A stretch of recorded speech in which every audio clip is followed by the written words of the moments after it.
Hey everybody, we're going to go ahead and do our last lesson, not only in Unit 8, and I think I might have said yesterday was our last lesson. I made a mistake, I forgot about this one. Last lesson of the week too. So on Monday you can expect to have a quiz that needs to be completed. Today's lesson will be short, it's just setting up proportions again, but with measurements instead, and then you're going to cross multiply and divide. So let's go ahead and get started. Alright, lesson 8.6 is converting units of measure, and our learning target is I can convert units of measure using a conversion or scale factor. And you all already know what conversion factors are, you might just have never heard them called that before. So let's take a look at a couple examples. So the definition of a conversion factor is a ratio that represents the same quantity but uses different units. So kind of think about equivalent fractions here. So they look different but they represent the exact same thing. So our first example is 1 foot is the same as 12 inches. That is a conversion factor. Example 2 is 16 ounces is 1 pound. That is also a conversion factor. You may have some of these already memorized. I do not expect you to memorize these, however. Okay? So let's take a look at our 4 examples. Example number 1, I've got 22 gallons and I want to change it to quarts. So the two things I'm comparing are gallons and quarts.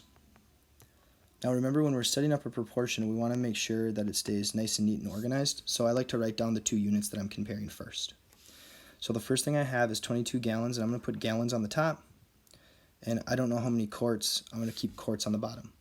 So now I'm going to use this hint for me, but I need to make sure I keep it organized. So since I had gallons on the top, I need to make sure gallons stays on the top. Since I had quarts on the bottom, I need to make sure quarts stays on the bottom. So my 1 is going to go on the top, and my 4 is going to go on the bottom. Now I can go ahead and I can cross multiply. X times 1 is X, and 4 times 22 is 88, and there's no need to divide on this one, so my answer is 88 quarts.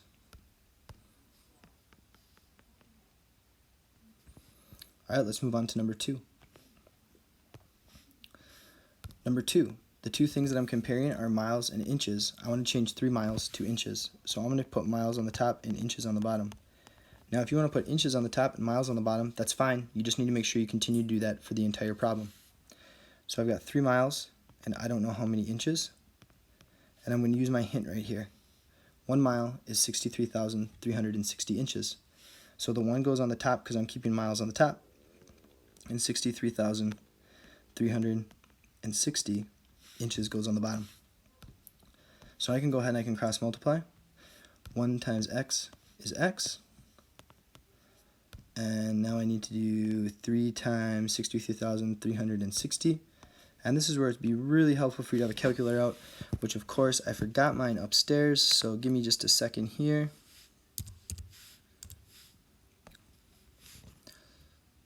Alright, of course.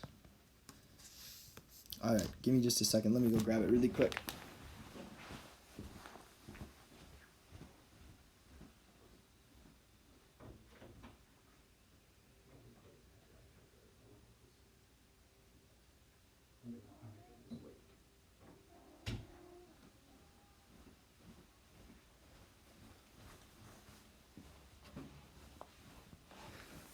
Alright, I'm back.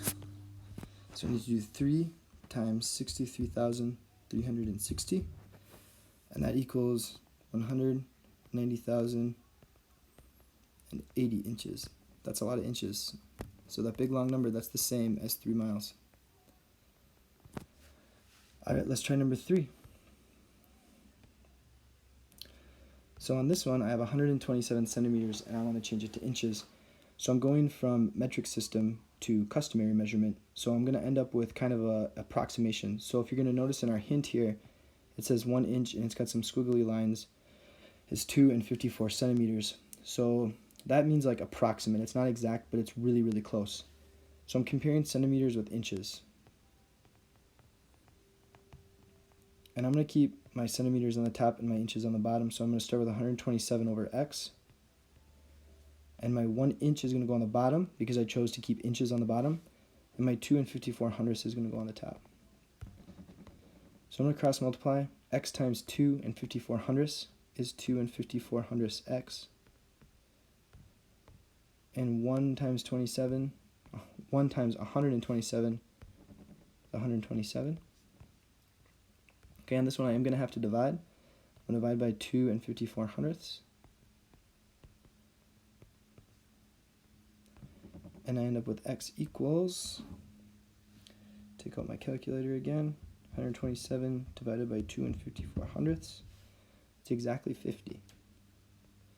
And remember, this is kind of a estimation because I can't convert metric to customary absolutely perfect, but that's going to be really close though. Alright, number 4. This time I'm going to compare ounces with pounds, and I'm going to make sure that I use my hint.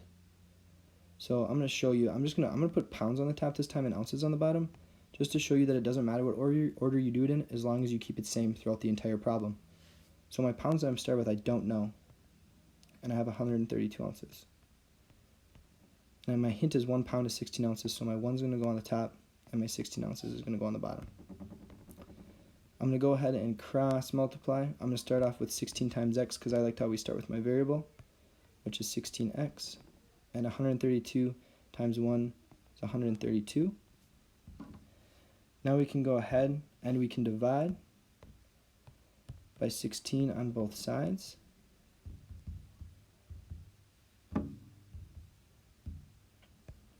And x equals 8 and 25 hundredths, or a quarter. What were we changing it into? Pounds?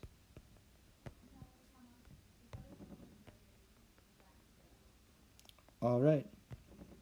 There we go. Those are our examples for today. So go ahead and complete that IXL. I believe it gives you the hints every time. If it doesn't, feel free to look them up on Google. You could also message me on Schoology and I can throw up a conversion chart for you as well. If you have any questions, holler at me on Schoology, and I hope you guys have a fantastic rest of your Friday and an awesome weekend. Peace.